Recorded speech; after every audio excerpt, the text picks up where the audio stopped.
Lorsque nous changeons notre système énergétique, nous devons nous demander d'où vient l'énergie et qui est en tête en termes de production du nouvel équipement dont nous avons besoin pour exploiter cette source d'énergie. Si vous regardez autour du monde aujourd'hui, la réponse à la question de savoir qui mène la transition énergétique en termes commerciaux est fondamentalement évidente. C'est la Chine. La Chine est le principal producteur d'équipements d'énergie renouvelable, sur lesquels les entreprises et les gouvernements dépensent de l'argent pour mettre en œuvre la transition énergétique. Ils sont également en tête dans des domaines comme la mobilité, en particulier avec les véhicules électriques. Il est clair que la géopolitique jouera un rôle important dans cette transition.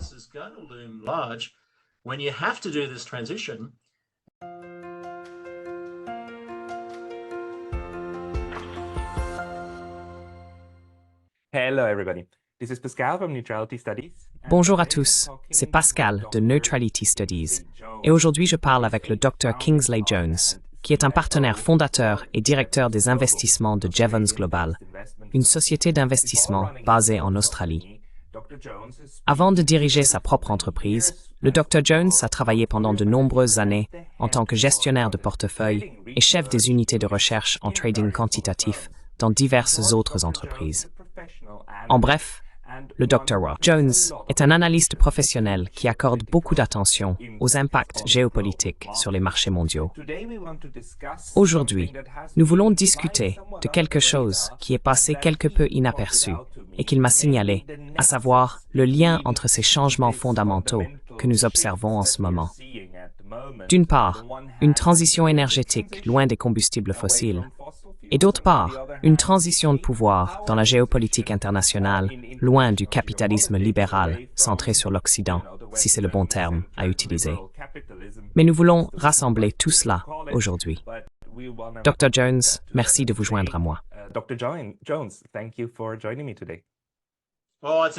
Eh bien, c'est un plaisir absolu d'être ici, Pascal. J'aime beaucoup regarder vos vidéos sur Neutrality Studies. C'est formidable de vous rencontrer en personne et d'avoir une bonne discussion.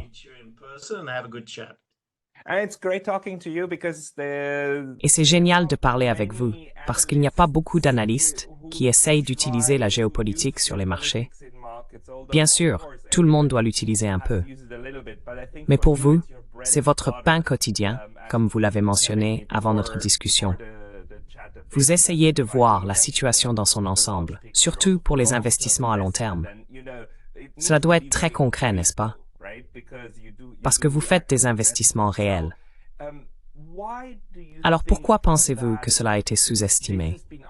Que nous assistons à une transition énergétique, alors que le système géopolitique est en train de changer?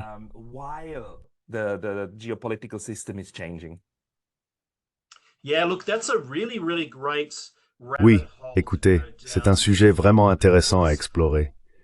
La transition énergétique est largement acceptée.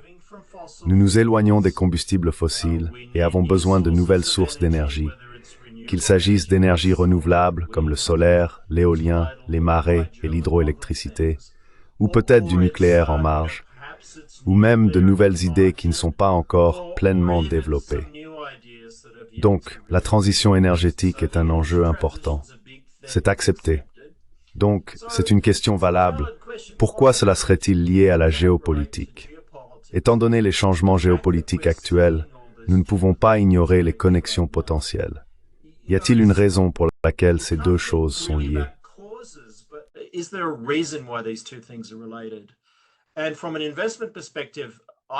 D'un point de vue investissement, je pense vraiment que la réponse est oui. Ces deux choses sont liées pour une raison économique très simple. Notre système énergétique alimente nos machines. En tant qu'être humain, nous avons besoin de nourriture pour notre travail, mais les machines, qu'il s'agisse d'un tracteur, d'une voiture ou d'une usine, ont besoin d'énergie. Les entrepôts de données ont également besoin d'énergie, surtout avec la montée de l'IA. Lorsque nous changeons notre système énergétique, nous devons nous demander d'où vient l'énergie et qui dirige la production des nouveaux équipements nécessaires pour exploiter cette énergie.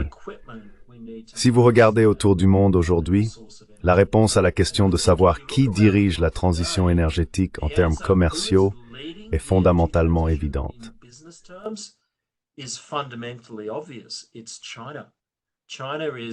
C'est la Chine.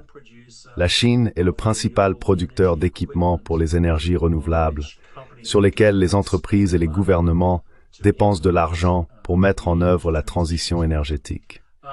Ils sont également en tête dans des domaines comme la mobilité, en particulier avec les véhicules électriques. Il est donc clair que la géopolitique jouera un rôle important dans cette transition. La Chine, un très ancien pays ressurgissant en tant qu'économie, pense le monde différemment, fait des affaires différemment et a une forme de gouvernement différente. Ils sont le fournisseur de cette nouvelle forme d'énergie à grande échelle. C'est un énorme défi, et c'est pourquoi nous voyons la transition énergétique et de puissance comme étant liées. Il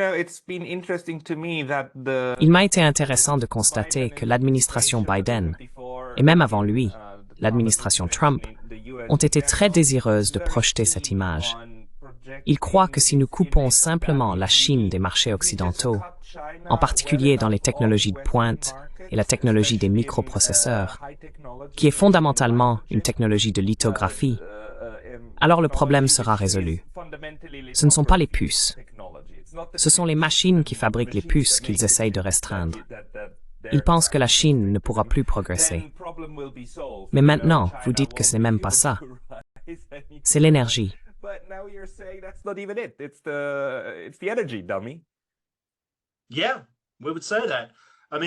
Oui, nous dirions cela. Je veux dire, nous réfléchirons à ce que vous avez soulevé à propos des puces dans un instant. Mais oui, regardez, c'est la question de l'énergie, parce que sinon, les lumières s'éteignent. Nous voyons cela en Australie maintenant. Je vais vous donner un petit exemple de ce dont je parle et du type de réflexion qui apparaît dans la sphère politique australienne une fois que vous avez ces défis géopolitiques. L'Australie dispose de vastes ressources en énergie renouvelable. Nous recevons tellement de soleil et beaucoup de vent, mais nous n'avons pas une grande industrie solaire et certainement pas une grande industrie éolienne en termes de production d'équipements.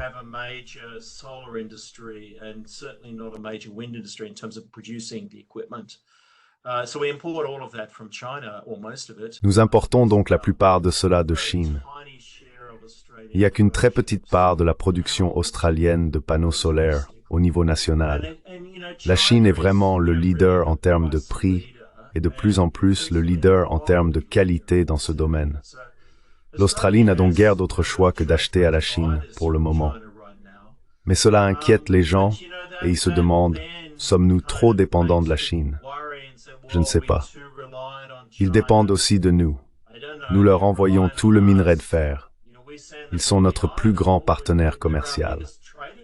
Nous obtenons presque 100 milliards de dollars de revenus d'exportation provenant des minéraux et des matières premières vendues à la Chine, y compris le minerai de fer, le lithium, le nickel et d'autres matières premières.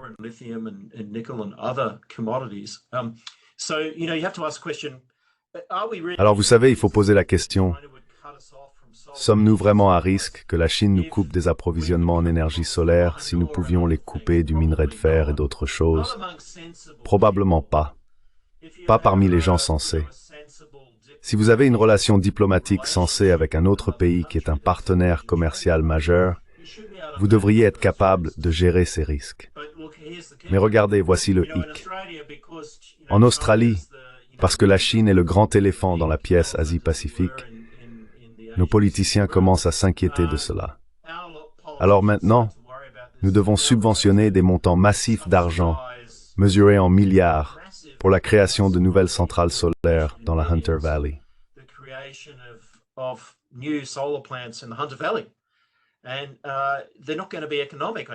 Et ils ne seront pas économiques, je ne pense pas, dans aucun scénario envisageable.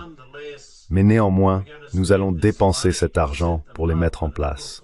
Et bien sûr, une fois qu'ils perdront de l'argent, nous devrons presque certainement augmenter les tarifs et les appliquer aux importations chinoises, ce qui va à l'encontre de tout l'objectif. C'est ainsi que fonctionne la géopolitique et les transitions de pouvoir. Oui, la Chine est puissante et nous devons matter précis. La transition énergétique et notre propre situation entering sont étroitement liées. Je crois que c'est le cas dans de nombreux pays.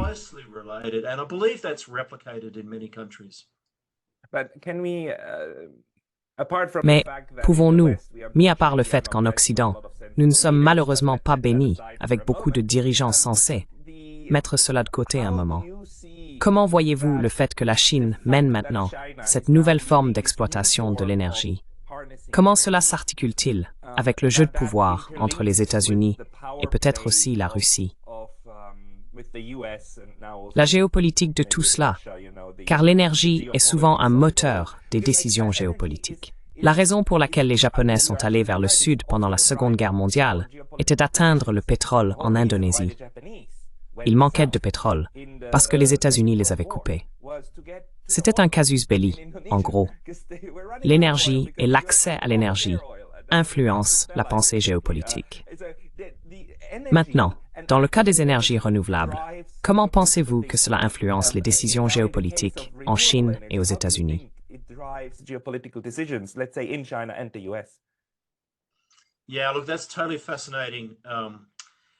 Oui, c'est un lien historique fascinant à méditer. C'est une riche veine à examiner pourquoi le Japon est entré dans la Seconde Guerre mondiale. Ils étaient bloqués des approvisionnements énergétiques par les États-Unis et cherchaient des solutions au sein de la structure impériale de leur gouvernement. Ils faisaient face à un problème spécifique. Comment obtenir de l'énergie et du carburant, non seulement pour l'armée, mais aussi pour la société en général, alors qu'ils étaient coupés. Nous voyons des dynamiques similaires se jouer maintenant. Vous avez mentionné les sanctions sur les semi-conducteurs plus tôt, et nous en parlerons plus en détail plus tard.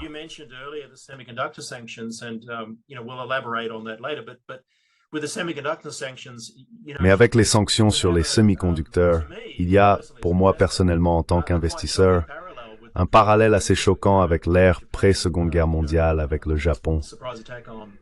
Vous savez, l'attaque surprise sur les États-Unis à Pearl Harbor était finalement due à leurs ambitions et au fait qu'ils avaient été coupés de l'énergie. Ici, vous avez les États-Unis essayant de couper la Chine des semi-conducteurs sous le prétexte déclaré de raisons de sécurité nationale. Mais rappelons-nous que les semi-conducteurs sont utilisés dans une multitude de choses différentes, y compris les véhicules électriques. Votre véhicule électrique standard n'est pas un matériel militaire. C'est pour aller d'un point A à un point B.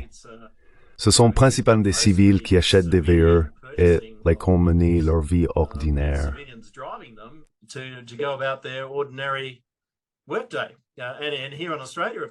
Ici en Australie, le principal fournisseur de véhicules électriques est la Chine.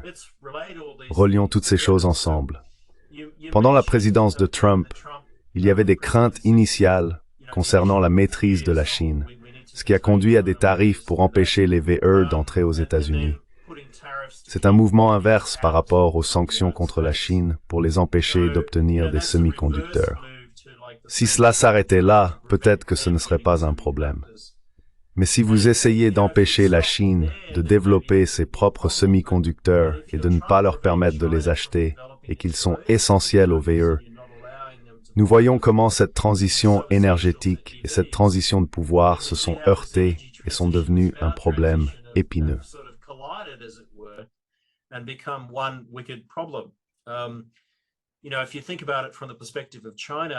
Si vous y réfléchissez du point de vue de la Chine, dans n'importe quel pays, l'industrie automobile est très importante.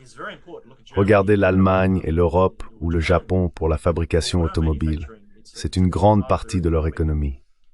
La Chine est le plus grand producteur automobile mondial en termes de chiffres et d'unités. Si vous les empêchez d'acquérir les puces dont ils ont besoin pour fabriquer ces voitures, alors vous créez une situation très difficile économiquement et politiquement. On se demande comment cela aide à la sécurité nationale de créer ce genre de dilemme. Encore une fois, vous voyez la transition énergétique entrer en collision avec la transition de pouvoir.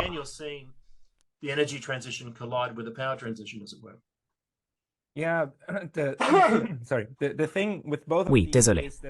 Le problème avec ces deux-là, c'est qu'ils sont des questions technologiques. L'énergie était typiquement une question géopolitique. Parce que soit vous avez accès à ces hydrocarbures sur votre propre territoire, ou, oui, les hydrocarbures. Hydrocar- Les hydrocarbures, merci. Les glucides sont ceux que nous mangeons. Les hydrocarbures sont ceux que nous brûlons. Pénide. Is water hybrid vertigraced of glucide. Oui, je les confonds toujours. Quoi qu'il en soit, avec les hydrocarbures, soit vous les avez sur votre sol, soit vous ne les avez pas. Si vous ne les avez pas, vous devez les échanger, y accéder ou les prendre. C'est assez simple. Mais maintenant, nous voyons un changement. Si vous avez la technologie pour construire quelque chose, vous pouvez l'exploiter parce que le soleil brille partout sur la terre de Dieu, n'est-ce pas? Alors, est-ce quelque chose que vous croyez qui influencerait la prise de décision? Bien que, pour être juste, tout ne peut pas fonctionner à l'électricité. Je n'ai jamais vu un avion militaire ou un char fonctionner à l'électricité. C'est difficile à imaginer. Certaines machines auront toujours besoin d'hydrocarbures.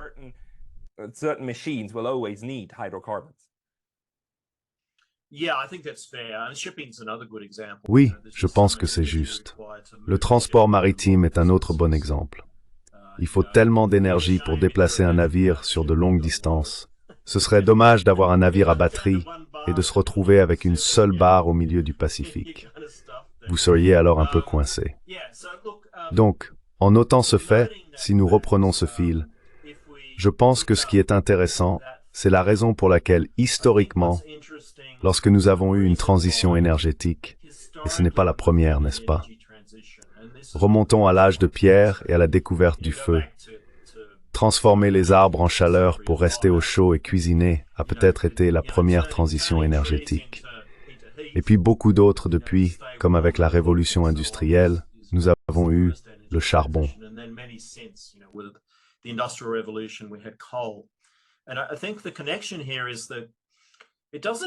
Je pense que le lien ici est que peu importe la source d'énergie, lorsqu'elle change, vous avez besoin d'une machine quelconque pour convertir l'énergie que nous trouvons dans la nature.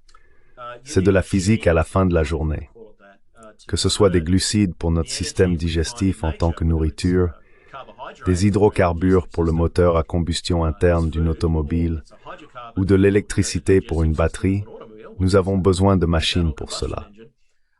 Pour l'énergie solaire, vous avez besoin de panneaux solaires. Il y a de la technologie impliquée dans cela, mais il y a aussi un savoir-faire en matière de fabrication. Vous avez besoin de matières premières, d'expertise en fabrication et de propriété intellectuelle.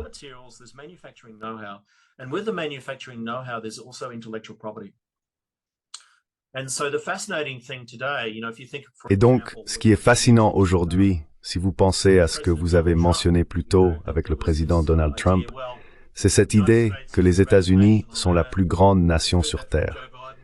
Nous avons entendu cela récemment de Joe Biden. Nous sommes la plus grande nation sur Terre. Nous ne pouvons échouer en rien. Nous sommes le leader.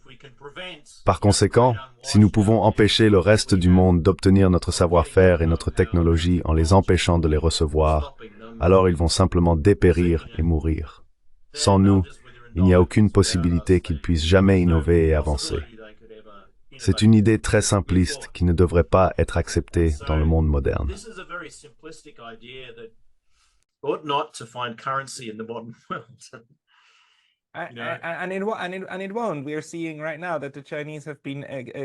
Et ce ne sera pas le cas.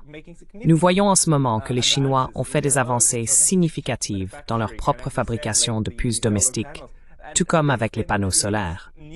Cela crée de nouvelles façons pour la Chine d'interagir avec la Russie et d'autres nations des BRICS. Pensez-vous que cette transition de grande puissance conduira à une diffusion de cette technologie?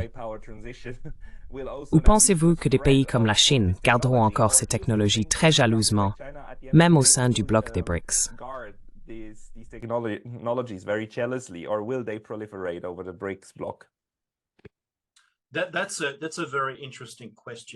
C'est une question très intéressante. Si je réponds avec ma casquette de stratège en investissement, c'est souvent le problème, n'est-ce pas? Regardez l'entreprise X, l'entreprise Y, l'entreprise Z. Regardez la dynamique de l'industrie et posez-vous ensuite la question, quelle est la stratégie naturelle pour l'acteur en place? Les entreprises essayent généralement de garder les concurrents à l'écart. Quelle est la stratégie naturelle pour un challenger? Être disruptif, faire les choses différemment et essayer des choses qui n'ont pas été tentées. Le plus important dans l'histoire récente avec la technologie, c'est vraiment la clé. L'un des exemples les plus imprenables de domination monopolistique dans la technologie, spécifiquement dans l'informatique, était le duopole Wintel, les microprocesseurs Intel et les systèmes d'exploitation Microsoft dans les années 90.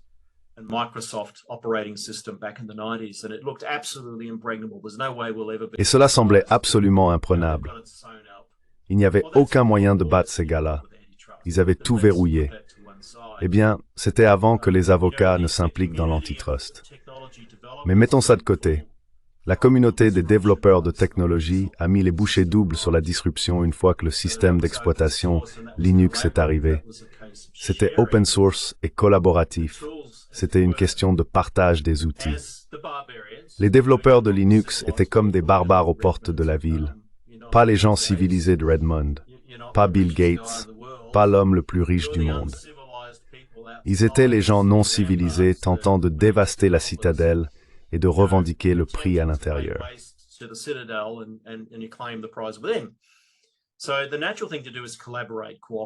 Donc la chose naturelle à faire est de collaborer, coopérer et partager les ressources. À mon avis, la motivation fondamentale de la Chine dans ce domaine est de faire exactement cela, partager. Nous pouvons voir des exemples de cela avec certaines de leurs entreprises technologiques de premier plan. Par exemple, si vous regardez les premiers jours de Huawei avant qu'ils ne soient sanctionnés, ils avaient mis en place des centres de R&D partout dans le monde. En fait, le seul centre de R&D de pointe en Australie pour la technologie des télécommunications était basé à Melbourne, et c'était une opération de Huawei. Lorsque nous les avons sanctionnés, ils ont dû le fermer. Tous les ingénieurs qui travaillaient dans cette installation ont été licenciés, et la plupart d'entre eux ont dû émigrer car il n'y avait aucun autre endroit en Australie où ils pouvaient travailler.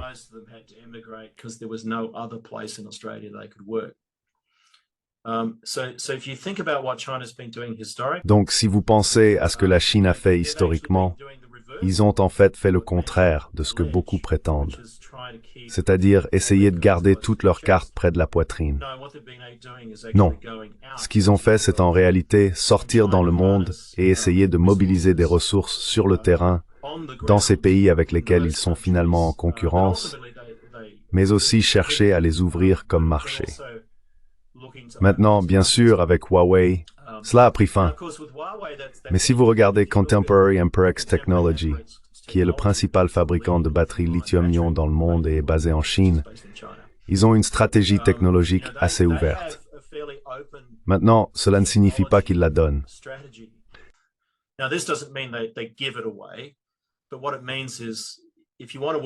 Mais ce que ça signifie, c'est que si vous voulez travailler avec CATL, ils collaboreront volontiers avec vous pour appliquer leur savoir-faire en matière de batterie dans votre produit manufacturé, selon des conditions de licence appropriées et non restrictives.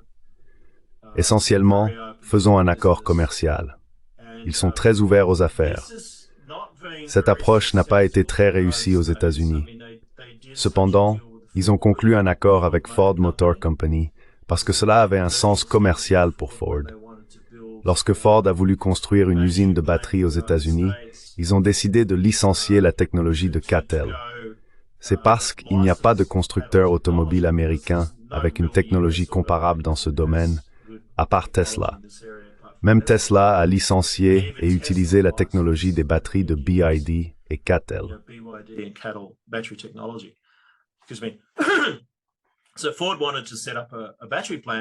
Alors, Ford voulait installer une usine de batteries et a conclu des accords de licence avec CATL. Mais ensuite, la politique aux États-Unis au niveau fédéral est intervenue. Il y avait aussi la politique des États à considérer. Bientôt, des partis se sont opposés à l'usine. Des gens sont sortis avec des torches enflammées et des fourches, disant « Nous ne voulons pas de cette usine ici ». Pourquoi? Parce qu'elle utilise la technologie chinoise. C'est ce que vous voyez aux États-Unis. Mais vous ne voyez pas ce phénomène au Brésil. Vous ne voyez pas ce phénomène dans le Sud global. N'est-ce pas étrange? Nous avons mentionné des catégories plus tôt. Alors, la Hongrie fait-elle partie du Sud global? Pourquoi utilisons-nous le terme Sud?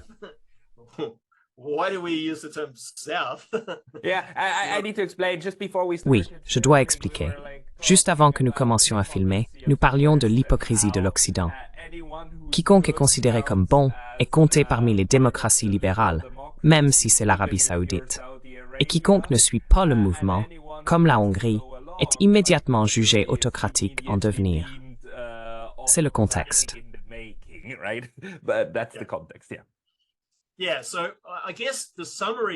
Oui, donc je suppose que le point de vue résumé ici est dans ce cadre de cette lutte existentielle entre les bonnes démocraties et les mauvaises autocraties.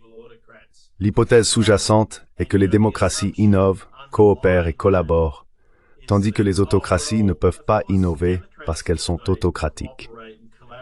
Par définition, l'autocratie signifie qu'une personne dit à tout le monde quoi faire. Alors, comment pourriez-vous être innovant?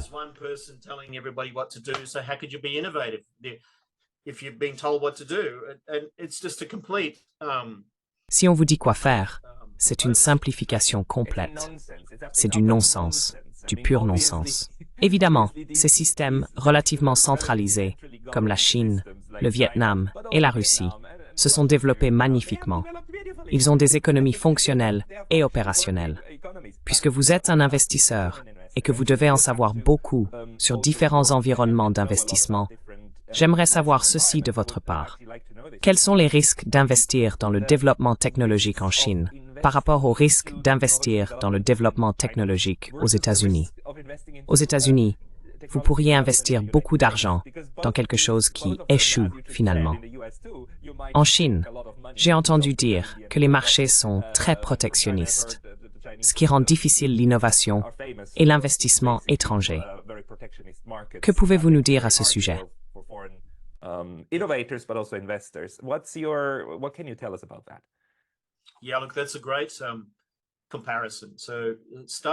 Oui, écoutez, c'est une excellente comparaison. En commençant par le haut, aux États-Unis, qui ont un système d'innovation assez solide, ce n'est pas un marché protectionniste, du moins pas en apparence. Mais si vous pensez à la technologie, c'est un marché qui est ouvert. Pas très protectionniste, bien qu'il évolue dans ce sens. Alors quel est le risque d'investir dans la technologie? Eh bien, n'investissez pas dans les petites entreprises. N'investissez pas dans des entreprises qui concurrencent Nvidia, Microsoft, Amazon, Alphabet ou Apple.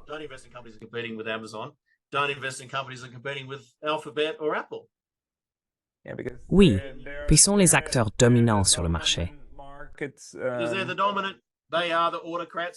Parce qu'ils sont dominants. Ce sont les autocrates de ce marché.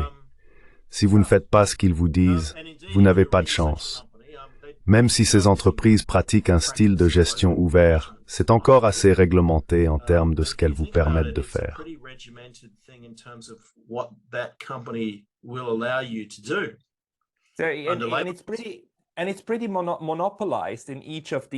Et c'est assez monopolisé dans chacun de ces secteurs, n'est-ce pas? Il y a de la concurrence, mais la véritable concurrence est différente lorsque vous avez des entreprises qui gèrent des écosystèmes entiers. C'est quelque chose que Ben Norton ne cesse de souligner. En réalité, la Chine est le seul autre pays sur Terre qui a atteint la souveraineté numérique. Elle a des contre-produits pour tous les produits que les États-Unis offrent à leurs alliés occidentaux. Mais investir dans ceux-ci comporterait en fait les mêmes risques que d'investir aux États-Unis en tant qu'étranger. Ils opèrent dans des conditions très similaires.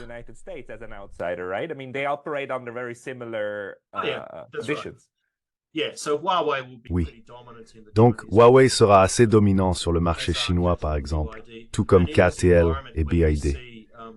Dans cet environnement, où l'on voit de grandes subventions gouvernementales offertes en Chine, en particulier pour l'industrie des puces, cela ne signifie pas qu'il n'y aura pas de nouveaux entrants qui en profiteront. Il y aura évidemment un processus politique très opaque sur la manière de persuader un leader local du Parti communiste de la ville de Shenzhen, ou d'imposer l'un des élus pour obtenir de l'argent. Il y aura beaucoup de courbettes pour obtenir l'argent, mais l'argent est disponible.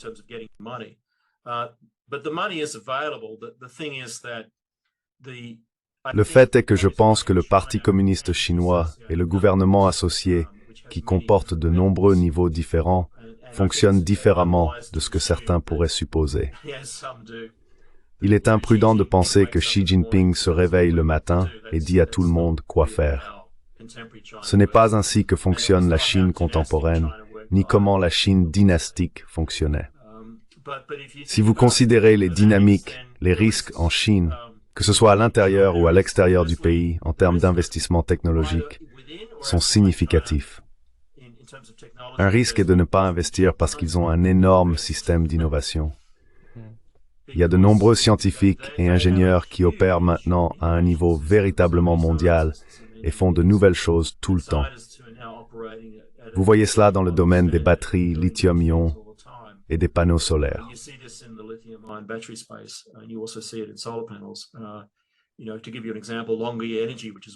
Vous savez, pour vous donner un exemple, LONGi Green Energy, qui est l'un des leaders des panneaux solaires, est vraiment en avance sur les cellules solaires en perovskite. C'est une nouvelle technologie avec une haute efficacité, mais des problèmes de fabrication significatifs à résoudre avant de pouvoir entrer en production. Cependant, ils ont l'échelle nécessaire pour financer et mener cette R&D. Donc en résumé, en Chine, le plus grand risque est de ne pas investir dans la technologie, que vous soyez en Chine ou en dehors. Sous les politiques actuelles et la concurrence stratégique avec les États-Unis, il y a un dynamisme énorme en Chine pour atteindre le sommet des technologies de fabrication le plus rapidement possible.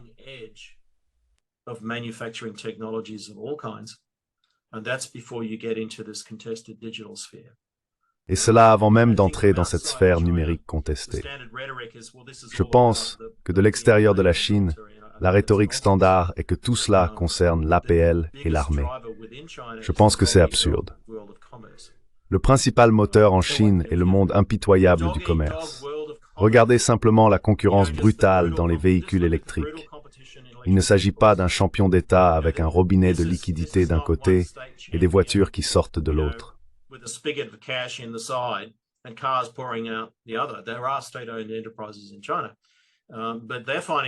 Il y a des entreprises d'État en Chine, mais elles ont beaucoup de mal à survivre face aux nouveaux entrants privés.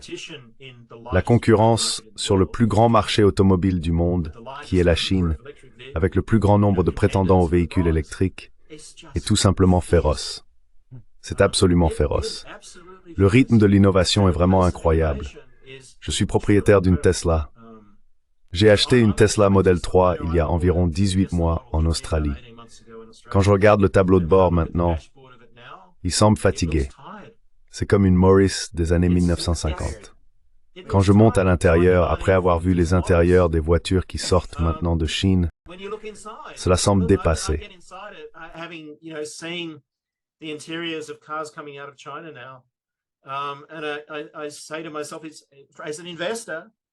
Et je me dis en tant qu'investisseur que ce ne serait pas une opinion populaire aux États-Unis, mais je m'éloigne simplement des actions Tesla parce qu'ils ont perdu cette course. Leur capacité à innover et à suivre la demande des consommateurs a diminué. Rappelez-vous si vous étiez chinois et aviez grandi en Chine pendant cette période de transformation massive du marché. Vous auriez vécu l'achat de toutes sortes de produits de mauvaise qualité qui se cassaient dès la première utilisation. Ces produits étaient vendus à bas prix, ce qui entraînait une immense frustration. Ils ne fonctionnaient souvent pas comme prévu, étaient faux ou avaient d'autres problèmes.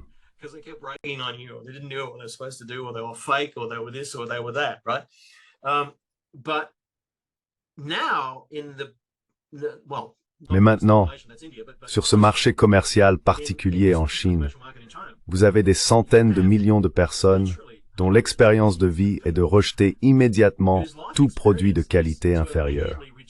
Ils recherchent des produits de qualité.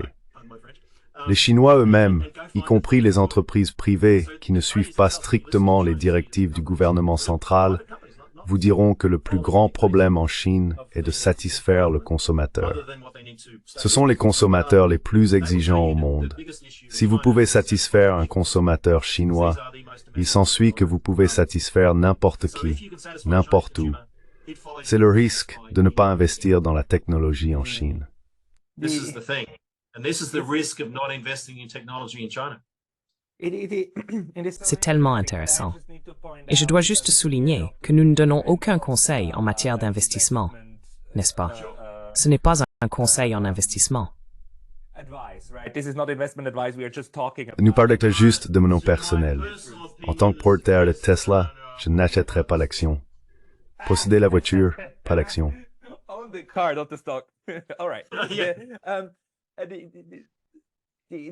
D'accord. Oui, c'est ce qui me fascine. L'idée que, parce que la Chine est un pays officiellement communiste, tout ce qu'elle peut faire, c'est copier. Mais elle ne peut pas innover. Cette idée semble être très ancrée dans la tête de certains décideurs politiques en Occident. Cela conduit à ces décisions erronées d'imposer des sanctions, en croyant que cela résoudra les problèmes.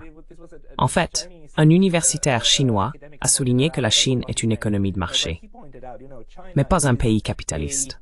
Dans les pays capitalistes, le capital contrôle ou a une influence significative sur le processus politique.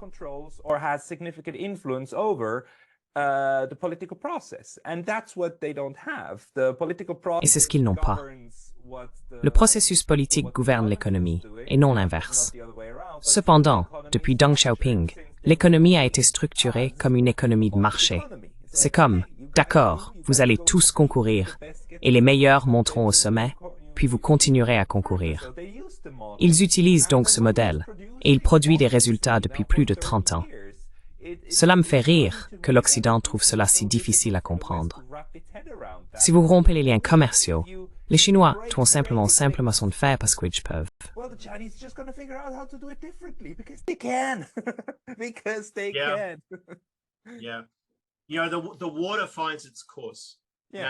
Oui, vous savez, l'eau trouve son cours naturel. Elle se déplacera. C'est une excellente métaphore. L'une des forces les plus puissantes de la nature est l'eau parce qu'elle est informe. Elle changera simplement. Elle a sa propre nature, mais elle trouve son propre chemin grâce à la gravité. Dans des conditions de gel, elle peut fracturer des roches, déplacer des montagnes et les réduire en débris. Je pense que vous soulevez un excellent point. Si je pouvais maintenant amplifier sur la transition énergétique et de puissance, et ce qui se passe psychologiquement dans de telles conditions, je pense que vous obtenez les prémices de crise d'identité de différents types. Then I think what you get is the makings of identity crises of different kinds. So these powerful geopolitical forces. Ainsi, ces puissantes forces géopolitiques sont influencées par la politique. Rappelons-nous, la politique concerne la manière dont un politicien séduit les électeurs dans une démocratie, ou dans le cas d'un dirigeant autocratique, comment il reste au pouvoir sans contrarier tant de gens qu'il est forcé de partir, que ce soit par un coup d'État ou d'autres moyens. Dans la Chine dynastique, cela pouvait même signifier être empoisonné. Si vous réfléchissez à cette question, il y a une crise d'identité qui implique comment notre psyché et notre façon de penser le monde s'adaptent aux changements que nous finissons par reconnaître que nous ne pouvons pas contrôler. L'Occident, je crois, traverse une crise d'identité sur ce que signifie être occidental, si cela signifie quelque chose. L'Occident n'est pas un bloc homogène. Par exemple, vous passez la plupart de votre temps au Japon. Le Japon fait-il partie de l'Occident?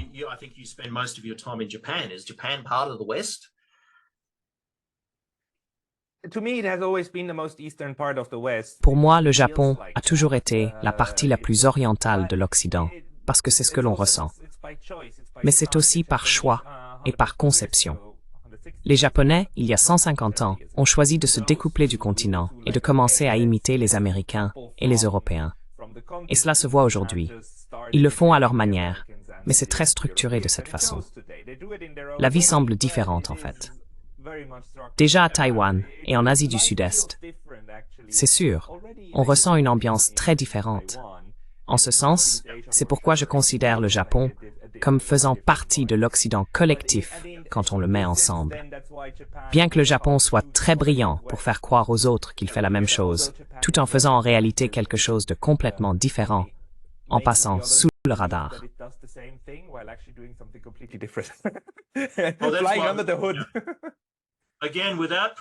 Encore une fois, sans fournir de conseils en matière d'investissement, c'est pourquoi nous investissons massivement au Japon. Ils se situent à la frontière, pour ainsi dire, et sont capables de naviguer dans ces différents mondes.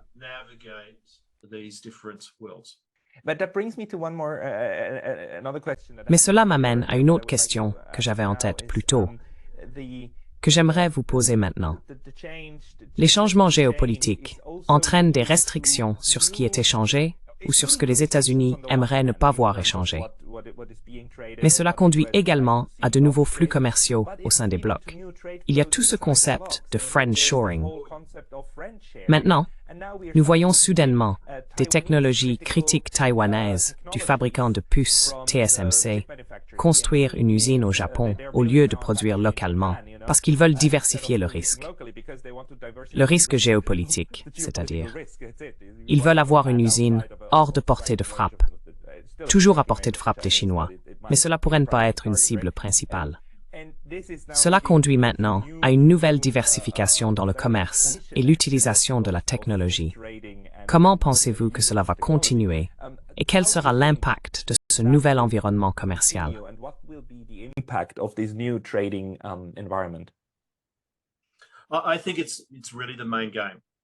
Je pense que c'est vraiment le principal enjeu. Beaucoup ont dit que dans cette époque que l'on pourrait marquer par la première administration Trump, les restrictions commerciales des États-Unis sont devenues sérieuses.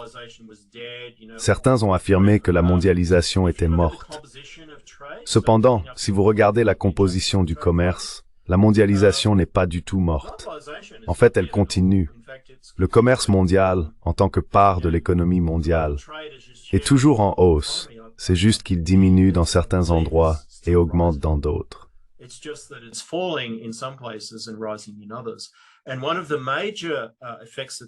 Et l'un des effets majeurs qui se produit est la renaissance de la notion de pays-entrepôt. Un entrepôt est un vieux mot signifiant un lieu où les commerçants se rencontrent et échangent des marchandises. Ces biens et services ne sont peut-être pas réellement fabriqués dans le centre de commerce. Ce qui fait fonctionner le centre de commerce, c'est son rôle central dans les routes commerciales. C'est un endroit où les gens peuvent se rencontrer. Vous pouvez identifier ces lieux car leur commerce extérieur est souvent un multiple de leur PIB. Par exemple, dans le domaine financier, ce serait la Suisse. Ou Singapour et Hong Kong. Singapour dans les biens et la finance, Hong Kong. Et vous savez, certaines personnes ont rayé Hong Kong de la carte. Je dirais de ne pas rayer Hong Kong de la carte. Il va renaître et devenir beaucoup plus puissant et important à l'avenir pour une raison très simple. Hong Kong est une communauté d'entrepôts classique et l'a toujours été. Bien sûr, il y a eu des troubles politiques là-bas, mais un bon ami à moi a dit que les habitants de Hong Kong ne se soucient pas de la politique. Ils se soucient du commerce. Donc, tant que les politiciens les laissent suffisamment tranquilles, ils continueront leurs affaires. Dans ce nouveau monde, ce qui s'est réellement passé est assez simple. Il fut un temps où Hong Kong était l'endroit où une multinationale occidentale allait pour interagir avec la Chine, qui a des contrôles de capitaux fermés, afin qu'ils puissent faire des affaires en Chine.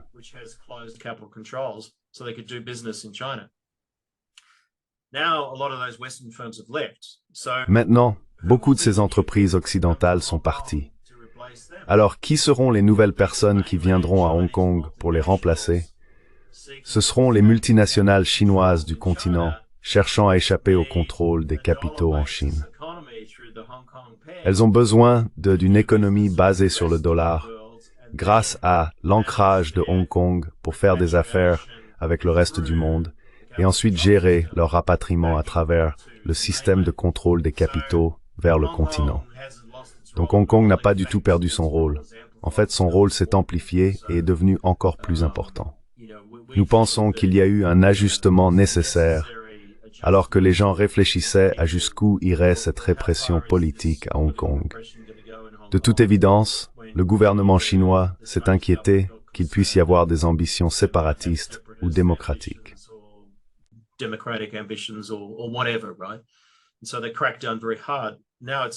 Et donc, ils ont sévi très durement. Maintenant, il semble que cela se soit modéré au point où ils sont plus prudents. Hong Kong est très précieux pour les autorités chinoises en tant que centre de commerce fonctionnel. Je pense qu'ils vont probablement se détendre un peu plus maintenant. Les multinationales chinoises feront pression sur le gouvernement chinois pour assouplir ses contrôles afin qu'elles puissent faire des affaires avec d'autres pays. Central chinois. Ainsi, Hong Kong commerce avec le Brésil, la Hongrie, la Malaisie, Singapour, l'Australie et de nombreux autres endroits.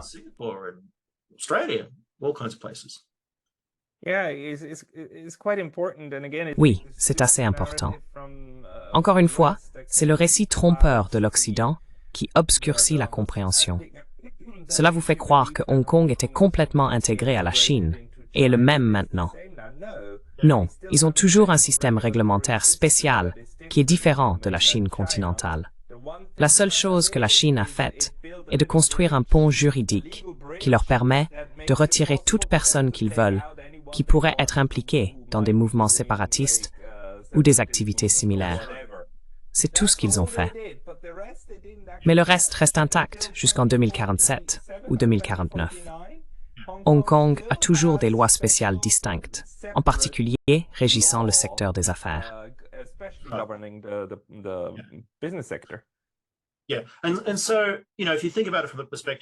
Oui.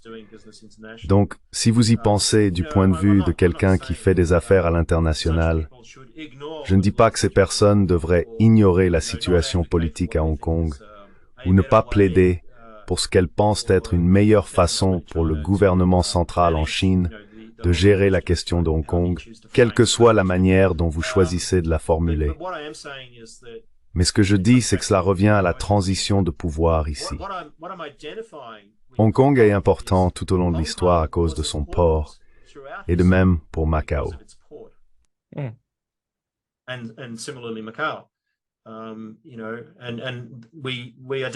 Et nous les identifions différemment, même s'ils sont adjacents, car ils étaient historiquement entre les mains de différentes puissances mercantiles qui cherchaient à les utiliser pour le commerce, que ce soit les Portugais ou les Britanniques.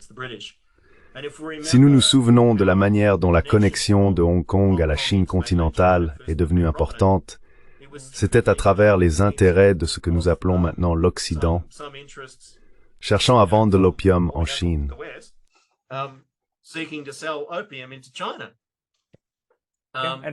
Et mener 2 guerres pour avoir le droit de vendre de l'opium au peuple chinois. Oui, donc si vous inversez, désolé, allez-y. Non, je vous en prie, allez-y. Oui, donc si vous inversez cela, juste parce que nous parlons maintenant d'une transition de pouvoir, où la Chine devient plus importante dans le commerce mondial qu'elle ne l'était alors, en termes de commerce extérieur aux frontières chinoises, c'était un commerce important, mais pas une économie aussi grande qu'elle l'est maintenant. Ce que je veux dire, c'est que Hong Kong avait ce rôle à l'époque et a joué ce rôle tout au long de l'histoire.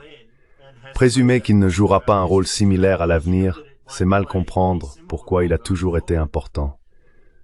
Pour comprendre son avenir en termes géopolitiques, il faut comprendre quel centre de pouvoir guide maintenant l'avenir de Hong Kong. Sans aucun doute, c'est la Chine continentale.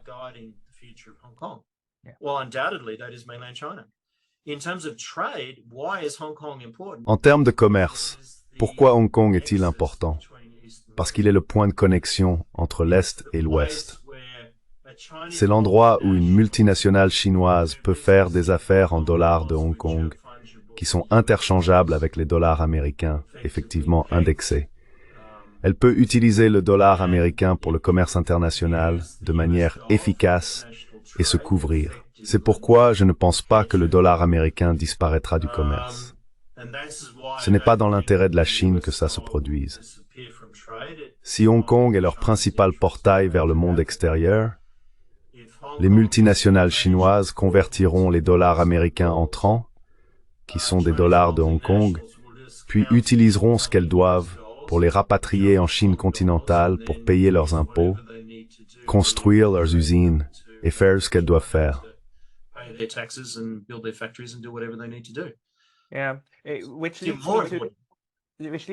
Ce qui m'amène à la dernière grande question que je veux poser. Sur YouTube, quelque chose que nous avons vu au cours des 1 ou 2 dernières années est le mot à la mode « dédollarisation ». C'est très populaire, et les gens disent que c'est la fin du dollar et que le monde va changer. Bien que je pense que la fin du pétrodollar et l'émergence de systèmes de paiement alternatifs, d'alternatives au système SWIFT et de commerce en monnaie locale soient nouveaux et significatifs, ils auront un impact sur le commerce.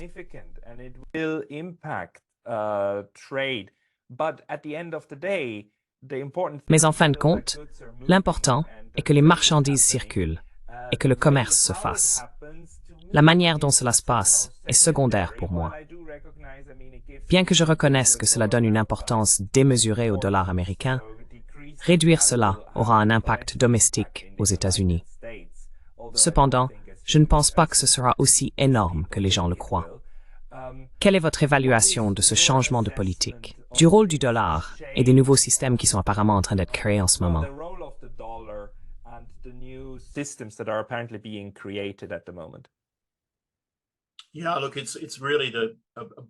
Oui, écoutez, c'est vraiment une question énorme pour la finance. Tout d'abord, nous devons reconnaître que ce qui est différent avec le système post-Bretton Woods et le dollar américain, c'est qu'au départ, il était adossé à l'or. Puis Nixon nous a retiré de l'étalon or officiellement en 1971 et nous sommes passés à la monnaie fiduciaire. Mais je soutiendrai que ce n'était jamais vraiment un système sans ancrage. C'est juste que l'ancrage n'avait pas été pensé très clairement. Ce que je veux dire par ancrage, c'est une norme par laquelle vous mesurez la valeur d'un dollar américain. Autrefois, c'était l'or, la marchandise. Mais si vous pensez à l'Occident industrialisé et à l'Occident post-industrialisé, où de grandes parties de notre économie sont des services, il est naturel que l'ancrage soit cette relation entre les coûts de la main-d'œuvre et les choses dont la main-d'œuvre a besoin pour fonctionner, comme le logement, l'abri et la nourriture.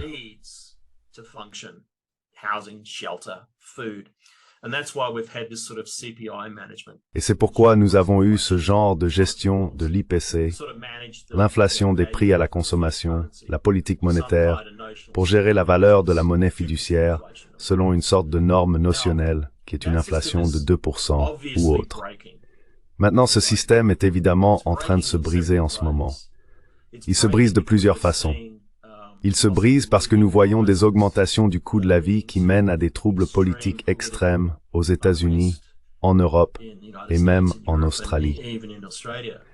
Je pense qu'une grande raison à cela est que les autorités monétaires, et je ne souhaite blâmer personne pour cela, mais je veux faire une observation historique qui est bien illustrée en introduisant l'or dans l'histoire.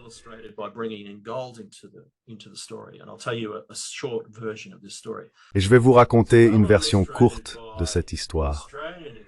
Elle est bien illustrée par l'expérience australienne, parce que l'Australie est un grand producteur d'or. Nous étions numéro 2, je pense que nous sommes numéro 3 maintenant, mais cela n'a pas d'importance. Historiquement, au cours des 150 dernières années, nous avons été un producteur majeur d'or, généralement dans les 3 premiers au niveau mondial. Maintenant, nous ne basons pas notre monnaie sur l'or, mais pendant de nombreuses années, le dollar australien était assez stable en termes d'or. Pendant une longue période, dans les années 90, il se négociait à environ $500 l'once. Donc si vous regardiez le rendement réel de la détention d'or en dollars australiens, il était en quelque sorte négatif.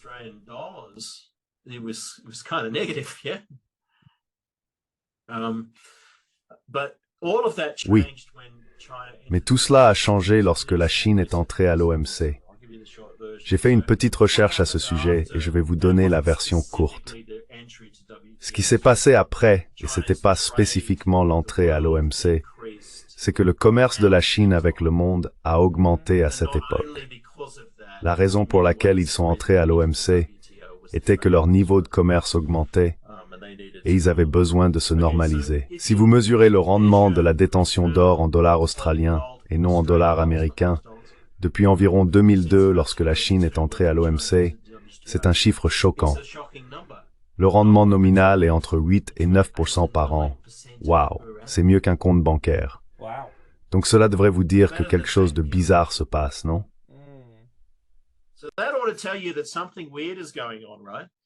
How come people putting their money in bank Pourquoi les gens mettent-ils leur argent dans des comptes bancaires alors qu'ils pourraient simplement acheter un lingot d'or et le laisser dans le sous-sol, gagnant ainsi plus d'argent? De plus, les Australiens sont très friands de l'immobilier. Le retour sur investissement pour l'immobilier est d'environ 10% par an sur la même période, et cela sans tenir compte de la dépréciation et des coûts de détention de la propriété. Vous savez, parce que votre maison se déprécie, vous devez dépenser de l'argent pour l'entretenir, payer des taxes et tout le reste. Donc c'est très étrange. En termes simples, la valeur en dollars australiens de l'or était stable, jusqu'à ce que la Chine entre à l'OMC, puis elle a augmenté de manière significative et n'a pas cessé depuis.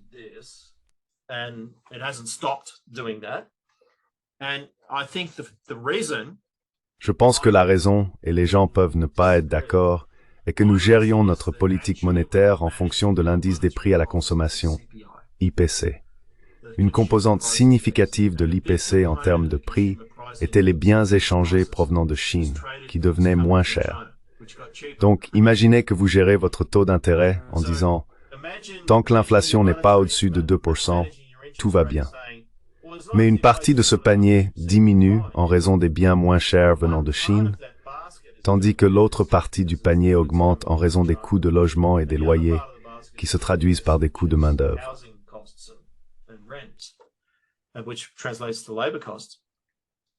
En moyenne, cela reste le même. Vous avez déformé votre politique monétaire. En fait, ce que vous avez fait, c'est fixer des taux d'intérêt trop bas. J'utilise l'analogie de l'eau. L'eau trouve un chemin. L'économie est similaire. Si vous fixez votre politique monétaire trop bas en termes de taux d'intérêt, le système le comprendra. Vous verrez de l'inflation dans un autre domaine que vous ne surveilliez pas, et c'était les prix des maisons. Maintenant, nos prix des maisons sont inabordables parce que nous avons maintenu des taux d'intérêt trop bas auparavant. Parce que nous avons maintenu des taux d'intérêt trop bas et n'avons pas pris en compte cet effet de pneu, l'or l'a remarqué et a augmenté. La terre l'a remarqué et a augmenté. L'immobilier, qui est construit sur la terre, l'a remarqué et a augmenté. Quelque temps après cela, les consommateurs l'ont remarqué et ont commencé à acheter ces produits au lieu des autres, qui sont devenus relativement plus chers.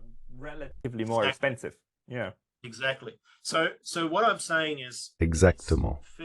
Donc ce que je dis, c'est qu'il est assez clair, je pense, quand on regarde ces données et qu'on réfléchit aux conséquences naturelles d'une structure de prix changeante sur le travail et les biens. Vous considériez l'IPC comme une ancre du système monétaire. C'est le système global du dollar américain. Et vous supposiez que vos niveaux monétaires étaient correctement fixés. Alors qu'avec le recul, vous aviez probablement des taux d'intérêt trop bas. Cela a accéléré la financiarisation et la désindustrialisation en Occident. En même temps, cela a également augmenté les coûts du logement et créé ce problème politique latent où les jeunes ne peuvent pas se permettre d'acheter une maison. Tous ces problèmes se heurtent.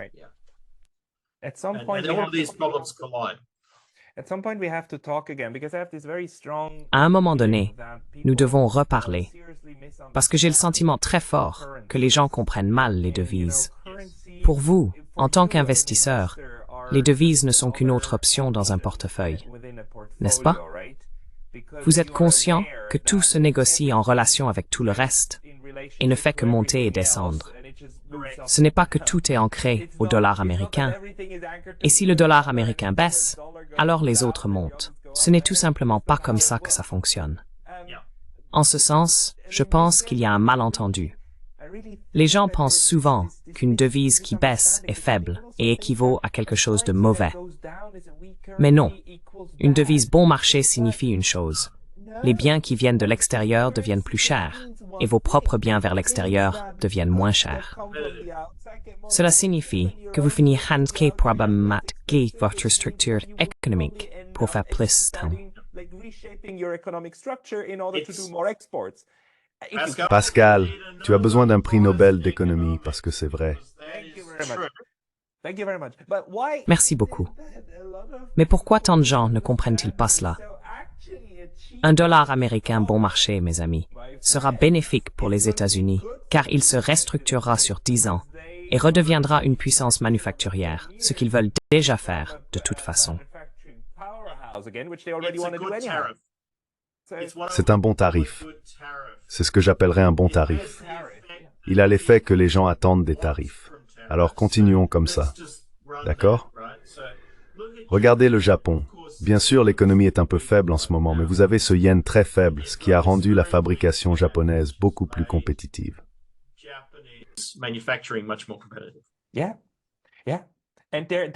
Oui, et ils ramènent des usines. C'est une autre chose fascinante. Je ne suis pas sûr que cela se passe ainsi. Mais si le yen japonais continue de baisser, nous aurons, pour la première fois, une nation développée avec une main-d'œuvre bon marché. Le niveau de développement au Japon est superbe, le plus élevé. Si le yen continue de chuter, alors nous aurons une nation hautement développée en concurrence avec le Vietnam pour la production de biens. Je ne connais pas le nom japonais pour cela, mais je veux vraiment aller au Japon parce que j'ai entendu parler de ces maisons abandonnées. Tout le monde veut une nouvelle maison au Japon, donc il y a des maisons abandonnées à la campagne. La population diminue, donc les maisons deviennent disponibles.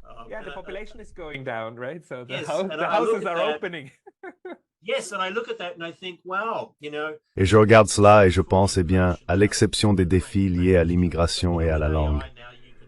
Mais avec l'IA, vous pouvez au moins utiliser la traduction pour aider à communiquer. Vous avez toutes les conditions pour que les travailleurs de service opèrent au Japon en servant à la fois des clients japonais et mondiaux. C'est une destination très attrayante.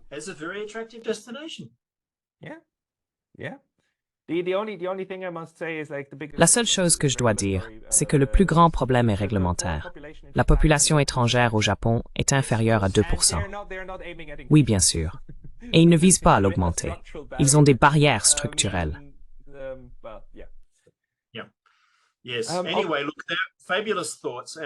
Quoi qu'il en soit, des pensées fabuleuses. Je veux juste vous laisser avec l'idée que je pense que l'or est à nouveau important pour les raisons que j'ai mentionnées. Si vous êtes chinois ou australien, vous gagnez plus d'argent en gardant de l'or dans votre sous-sol qu'avec un compte bancaire. C'est ce que font les Chinois, ils en achètent. Les Australiens ne l'ont pas encore compris parce qu'ils ont une alternative. Ils achètent des logements dont les prix montent en flèche. Cela n'arrive plus en Chine, donc ils achètent de l'or. En Australie, le logement ne peut plus augmenter car personne ne peut se le permettre. Donc je pense que l'or redeviendra populaire.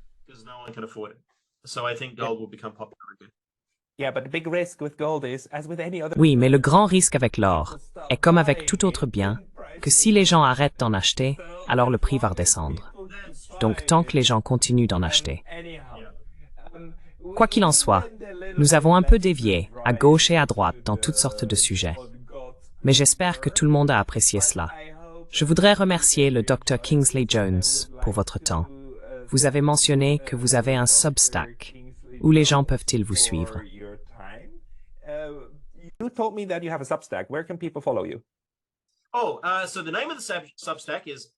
Oh, donc le nom du Substack est Savvy Yabi. Un yabi est un petit crustacé en Australie. Donc Savvy, S-A-V-V-Y, Yabi, B-B-Y comme. Nous avons une newsletter gratuite et une version payante également.